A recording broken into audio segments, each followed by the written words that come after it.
Viac ako 120-ročná mestská budova, v ktorej sídli materská škola na ulici 29.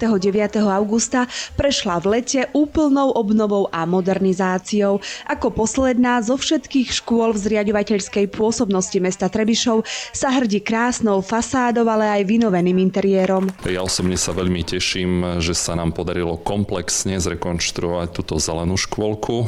Je to aj vďaka finančnému prispeniu a získaniu externých zdrojov z Envirofondu, pričom významnú spolúčasť k tomu doplnilo aj mesto Trebišov, či už formou finančného príspevku, alebo potom aj samotných prác, ktoré realizovala stavebná skupina mesta. Mesto Trebišov získalo na túto rekonštrukciu dotáciu vo výške takmer 190 000 eur.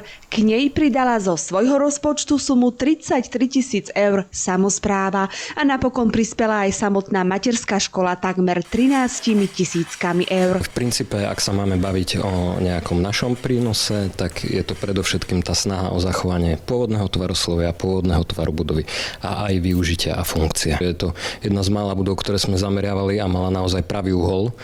Takže bolo vidieť, že tá práca starých majstrov vzhľadom na obdobie vzniku bola naozaj poctivá. Snažíme sa k tomu pristúpiť zodpovedne a s úctou k pôvodným tvorcom. Objekt predškolského zariadenia bol zateplený, má novú fasádu, ostenia okien boli upravené izoláciou z minerálnej vlny. Škola dostala novú strechu. Kompletnou rekonštrukciou prešiel vykurovací systém, vrátane nového zdroja tepla na prípravu teplej úžitkovej vody. Dnes pri slávnostnom otvorení môžeme hodnotiť, že išlo o projekt, kde sa zapojili takmer všetci, ktorí majú čo to spoločné s touto škôlkou, a išlo o súbeh a konšteláciu jednak dobrého úmyslu, ďalej dobrú spoluprácu so zástupcami jednotlivých dodávateľských firiem, no a potom v záverečnej fáze aj o dobrú koordináciu v spolupráci s materskou školou, s rodičmi, ktorí tu nosia svoje deti. Pracovná skupina mesta sa podieľala na maľbe stien v triedách, šatni a chodbách, zhotovila znížený podhľad v celej budove,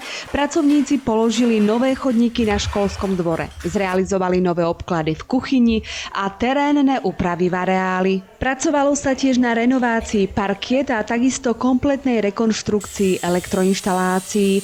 Nezabudlo sa ani na položenie nových podlahových krytín, vyrovnanie podláh tam, kde ostali tie pôvodné, namontovali sa nové skrinky pre deti, namaľovali dvere, zárubne aj oplotenie školy. Radosť 37 detí, ich rodičov, ale aj učiteľiek či odborných a nepedagogických zamestnancov bola obrovská, pretože už aj oni mohli začať nový školský rok s výrazne vylepšenými podmienkami na výchovno-vzdelávací proces. A samotné deti, keď prichádzali do materskej školy, vlastne z rečí kolegyň som počula, že nešetrili slovami chvály. Hej. Ako jej, ach, och, to bolo na každodennom vlastne poriadku. Škôlka sa im páči, mala by rozvíjať teraz celý ten ich potenciál, schopnosti, zručnosti a nielen v oblasti environmentálnej výchovy, pretože materská škola je zaradená v projekte Zelenej školy, ale mal by sa rozvíjať aj celostný rozvoj a osobnosť dieťaťa.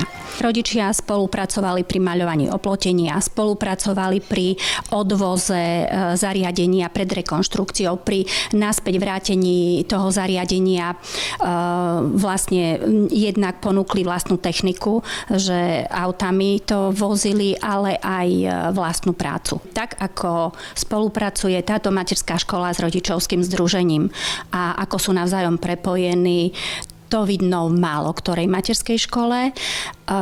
Tá vzájomná pomoc a otázky zo strany rodičov, kedy budeme, ako to urobíme, prečo, možno tých rodičov naučil aj ten samotný projekt spolupracovať, pretože oni majú koordinačný tím, ktorý vlastne spolupracuje s koordinátorkou projektu a zveľaďujú okolie materskej školy. Z Trebišova Martina Mištaničová.